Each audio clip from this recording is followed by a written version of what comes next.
আমাদের খাদিজা এডিটিং এর সকল প্রকার পার্ট গল্প দেখতে আমাদের চ্যানেলটি সাবস্ক্রাইব করে পাশে থাকা বেল আইকনটিতে ক্লিক করে অল নোটিফিকেশন অন করে দিন। আমি এক্ষুনি আসছি। এতটুকু বলে ফোনটা কেটে মাকে হতভম্ব গলায় বলল, আমি একটু যেতে হবে মা। মেয়ের কাজে হিয়ার মাও অপ্রস্তুত হয়ে বলল, কোথায় যাবি? এসে বলবো মা। এতটুকু বলে ড্রয়ার থেকে হ্যান্ডব্যাগটা কাঁধে ঝুলিয়ে মোবাইল হাতে বেরিয়ে পড়ল হিয়া। নিচের রুমে বাবা না থাকায় বিনা বাক্যে বেরিয়ে গেল হিয়া বাড়ি থেকে।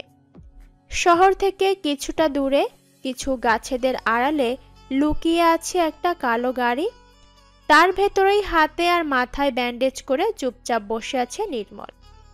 এমন সময় সেখানে হতভম্ব হয়ে রিক্সা করে আসছিল হিয়া। সামনেই তার থেকে কিছুটা দূরে কালো গাড়িটাকে দেখে রিক্সাটা কিছুটা দূরে থামিয়ে ভাড়া মিটিয়ে তাড়াতাড়ি নেমে পড়ল হিয়া। তারপর দ্রুত গতিতে অগ্রসর হতে লাগলো সে গাড়িটার দিকে। কয়েক মুহূর্ত আগেই শুনেছে সে নির্মলের নাকি অ্যাক্সিডেন্ট হয়েছে, যার দরুন এতদূর ছুটে আসা। কথাটা শোনার পর একবারও হিয়ার মনে হয়নি সে আসবে না, বরং কতক্ষণে আসবে এটাই যেন মাথায় ঘুরপাক খাচ্ছিল তার।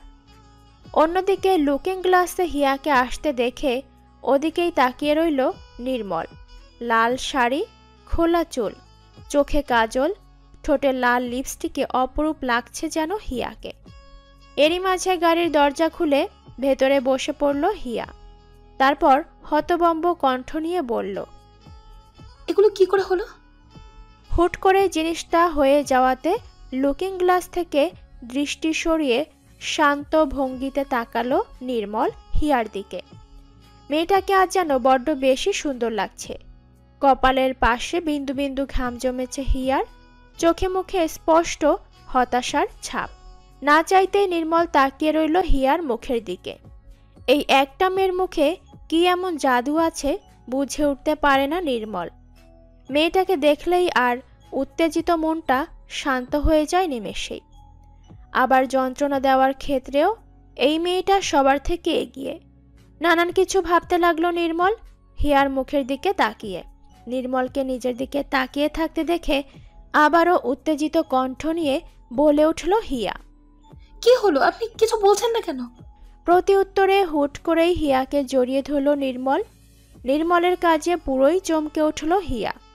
পাল্টা কিছু বলবে তার আগেই নির্মল শান্ত কণ্ঠে বলে উঠল, আমার কিছুক্ষণ মানসিক শান্তি চাই হিয়া, প্লিজ ডিস্টার্ব করো না। নির্মল শেষের কথাগুলো এমনভাবে বলল যে হিয়া ইচ্ছে থাকা সত্ত্বেও কিছু বলতে পারল না, চুপচাপ বসে রইল নীরবে। সে বুঝল না হুট করে মানুষটার হলোটা কি। হিয়াকে জড়িয়ে ধরে চুপচাপ ঘুমিয়ে আছে নির্মল, চোখে মুখে একদম শান্ত ভাব তার। কপালের সামনে থাকা ছোট ছোট চুলগুলো ছড়িয়ে ছিটিয়ে আছে এদিক সেদিক। কপালের বাম দিকটায় সাদা ব্যান্ডেজটা, ওপরটা লালচে হয়ে আছে।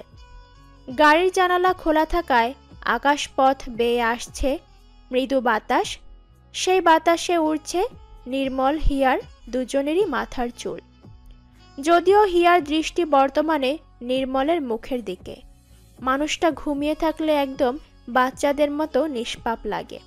কে বলবে এই মানুষটা খুব রাগী। হিয়া আনমনেই নিজের হাতটা দিয়ে স্পর্শ করল নির্মলের ব্যান্ডেজ করা কপালটায়। কতটা জানি কেটে গেছে। হিয়ার হাতের স্পর্শ পেতেই হালকা নড়ে চড়ে উঠল নির্মল। সাথে সাথে দৃষ্টি সরিয়ে ফেলে অন্যদিকে তাকালো হিয়া। সে ভাবল হয়তো নির্মল উঠেছে, কিন্তু না, নির্মল ওঠেনি। হালকা নড়ে আবার ঘুম দিয়েছে গভীর। সময় যাচ্ছিল, 2 মিনিট 3 মিনিট করে সময় কাটছিল। দুপুর গড়িয়ে বিকেল হয়ে আসছে। এবার হিয়া নড়ে চড়ে উঠল। অনেকক্ষণ হয়ে গেছে, এবার বাড়ি যাওয়া দরকার তার। কিন্তু নির্মলের তো এখনো ঘুম ভাঙার নামগন্ধও নেই। এখন কি করবে হিয়া? একবার ডাকবে? যদি রেগে যায়? কিন্তু এভাবে তো বসে থাকাও যাচ্ছে না। হিয়া অনেকক্ষণ ভেবেচিন্তে সিদ্ধান্ত নিল এবার ডাকবে সে নির্মলকে। শান্ত স্বরেই বলল হিয়া, নির্মল শুনছেন? এবার উঠুন, আমাকে যে যেতে হবে। হিয়ার কথার প্রতি উত্তরে কিছুই বলল না নির্মল, এমনকি নড়লও না। এবার হিয়া আর একটু জোরে শব্দ করে ডাকলো, নির্মল শুনছেন? এবার হালকা নড়ে চড়ে উঠল নির্মল, তবে চোখ খুলল না। হিয়া ভেবে পাচ্ছে না এখন কি করবে সে। এদিকে সময় চলে যাচ্ছে। বাবা বাড়ি গেলে নির্ঘাত তাকে মেরেই ফেলবে। এমনিতেও বাবাকে কিছু না বলে চলে এসেছে সে। বাড়ি ঢুকলেই হাজারটা প্রশ্নের সম্মুখীন হতে হবে তাকে। কিন্তু এই নির্মলের চেয়ে ঘুমই ভাঙছে না। এবার কি করবে? হিয়া আর একবার ডাকতে নিল নির্মলকে। এবার নির্মল উঠল। চোখ খুলেই হিয়ার মায়াবী ফেসটা দেখে আনমনেই হাসল সে। তারপর হিয়ার কোল থেকে মাথা সরিয়ে তাড়াতাড়ি শোয়া থেকে উঠে বসল। তারপর আশপাশ তাকিয়ে বলল, কটা বাজে হিয়া? হিয়া তার মোবাইলের স্ক্রিনটা অন করে বলল। 4:30। সাথে সাথে চোখ বড় বড় করে বলল নির্মল, কি বলছো? আমি এতক্ষণ ঘুমিয়েছিলাম, আমায় আরও আগে ডাকবে না? প্রতি উত্তরে খুব শান্ত গলায় বলল হিয়া। ডেকেছিলাম তো, আপনি তো উঠছিলেন না। হিয়ার কথা শুনে কিছুক্ষণ চুপ করে রইল নির্মল। তারপর চটজলদি গাড়ির পেছনের সিট থেকে বেরিয়ে ড্রাইভিং সিটে বসল সে। হিয়াও গাড়ি থেকে নেমে বসেছে নির্মলের পাশের সিটে। নির্মল তৎক্ষণাৎ গাড়ি স্টার্ট দিল নিমেষেই। কিছুক্ষণে নীরবতা চলল দুজনের মধ্যে। হঠাৎই সেই নীরবতার দড়ি ছিন্ন করে বলে উঠল হিয়া। অ্যাক্সিডেন্টটা কি করে হলো? এতক্ষণ পর হিয়ার কথা শুনে শান্ত দৃষ্টিতে তাকালো নির্মল হিয়ার মুখের দিকে। তারপর বলল, জানি না। নির্মলের কথা শুনে বিস্ময়ভরা কণ্ঠ নিয়ে বলল হিয়া। জানেন না মানে? প্রতি উত্তরে প্রসঙ্গ পাল্টে বলে উঠল নির্মল, শুনলাম আজ নাকি তোমাকে দেখতে এসেছিল, তা ছেলে পছন্দ হয়েছে বুঝি? নির্মলের কথা শুনে হকচকিয়ে উঠল হিয়া। চোখে মুখে বিস্ময়ের ছাপ দিয়ে বলল, তার মানে আপনি সবটা জানতেন? হিয়ার কথা শুনে সোজাসাপটা জবাব নির্মলের। না জানার কি আছে? এবার বেশ খটকা লাগলো হিয়ার। ভ্রু কুচকে বলল সে। আপনি কি তাদের সাথে ঝামেলা করেছেন নির্মল? উত্তরে হাসল নির্মল। তারপর বলল, ওনাদের সাথে আমি ঝামেলা করব কেন? আপনি আমার থেকে কিছু লুকাচ্ছেন নির্মল? বলুন না প্লিজ। আশ্চর্য, যখন কিছু হয়নি তাহলে বলবো কি? ওভাবে তাকিও না, প্রেমে পড়ে যাব কিন্তু। আপনি একটা যাচ্ছে তাই। উত্তরে আবারও হাসল নির্মল। নির্মলের হাসি দেখে মুখ ভার করে বসে রইল হিয়া গাড়িতে। হিয়ার কাণ্ডে হেসেই বলে উঠল নির্মল, দিন দিন তুমি খুব সাহসী হয়ে উঠেছ হিয়া। বেশি কিছু করিনি, সত্যি বলছি, শুধু গাড়ির টায়ারটা রোহানকে দিয়ে ফাটিয়ে দিয়েছি। নির্মলের কথা শুনে চোখ বড় বড় করে বলল হিয়া। কি? বেশি জোরে চেঁচিও না। ওদের না আসার আসল কারণটা না হয় বুঝলাম, কিন্তু আপনার এই অবস্থা হলো কি করে? হিয়ার কথা শুনে স্বাভাবিক গলাতেই বলল নির্মল, তোমার ওপর রাগ করে কাচের গ্লাসটা চেপে ধরে হাতটা কেটে ফেলেছি, আর কপালটা দেয়ালের সাথে বাড়ি দিয়ে। নির্মলের কথা শুনে এবার হিয়ার চক্ষু বেরিয়ে আসার উপক্রম। অবাক হয়েই বলল সে, আপনি কি একটা সাইকো? এইভাবে কেউ নিজেকে আঘাত করে? তুমি আমার যন্ত্রণাটা বুঝবে না, বুঝলে হয়তো এমন করতে না। নির্মলের কথা শুনে বেশ খারাপ লাগলো হিয়ার। নির্মলের কথার প্রতি উত্তর হিসেবে কি বলবে সেটাই বুঝতে পারছে না সে। আবারও নিস্তব্ধতা এসে ঘিরে ধরল তাদের। আর সেই নিস্তব্ধতা এসে থামল নির্মলের বলা একটা কথার মাঝে। তোমার মাঝেই আমি আমার মানসিক শান্তি খুঁজে পাই, আবার তোমাতেই মানসিক যন্ত্রণা আমার। তবে ভুল করেও ভেবো না, তোমায় কোনো মূল্যে ছাড়ছি না আমি। আমার মাঝেই সুখ তোমার, না হয় ভয়ঙ্কর যন্ত্রণা। নির্মলের কথা শুনে কিছু বলে না হিয়া, শুধু নির্বিকার হয়ে চেয়ে রয় নির্মলের পানে। লোকটার শান্ত গলাও কেমন ভয়ঙ্কর লাগলো হিয়ার। গভীর রাত, ঘড়িতে একটা ছাড়িয়ে দুটোর কাটায় ছুঁই ছুঁই। রুমের মধ্যে পায়চারি করছে বর্ষা, কারণ শুভ্র এখনো বাড়ি ফেরেনি। বাহিরে মুষলধারে বৃষ্টি হচ্ছে, যার দরুন বেশ ভয় ভয় লাগছে বর্ষার। বারবার প্রার্থনা করছে শুভ্র যেন তাড়াতাড়ি চলে আসে। সেই সন্ধ্যার রাত থেকে বৃষ্টি হচ্ছে, থামার কোনো নামগন্ধ নেই। ভয়ে শরীর কাঁপাকাঁপির অবস্থা তার। আজ শুভ্র কেন এত লেট করছে এটাই বুঝতে পারছে না বর্ষা। লন্ডনে আসার পর আজই এত বৃষ্টি হচ্ছে। বেশ কয়েকবার শুভ্রকে কলও করেছিল বর্ষা, কিন্তু প্রত্যেকবারই সেটা নট রিচেবল বলছে। টেনশনে মাথা খারাপ হয়ে যাচ্ছে বর্ষার। এমন সময় বাড়ির কলিং বেলটা বিকট শব্দে বেজে উঠল। আচমকা এমনটা হওয়াতে বুক সমেত কেঁপে উঠল বর্ষার। তৎক্ষণাৎ নিজেকে সামলে নিয়ে দৌড়ে গেল দরজার কাছে। দরজা খুলতেই শুভ্রের ভিজে একাকার হয়ে যাওয়ার অবস্থা দেখে বলল বর্ষা, আজ এত দেরি কেন করলেন? উত্তরে শুভ্র জড়ালো গলায় বলল, অফিসে একটু কাজ ছিল। একটা ফোন তো করতে পারতেন, আমি সেই কখন থেকে আপনার জন্য অপেক্ষা করছিলাম।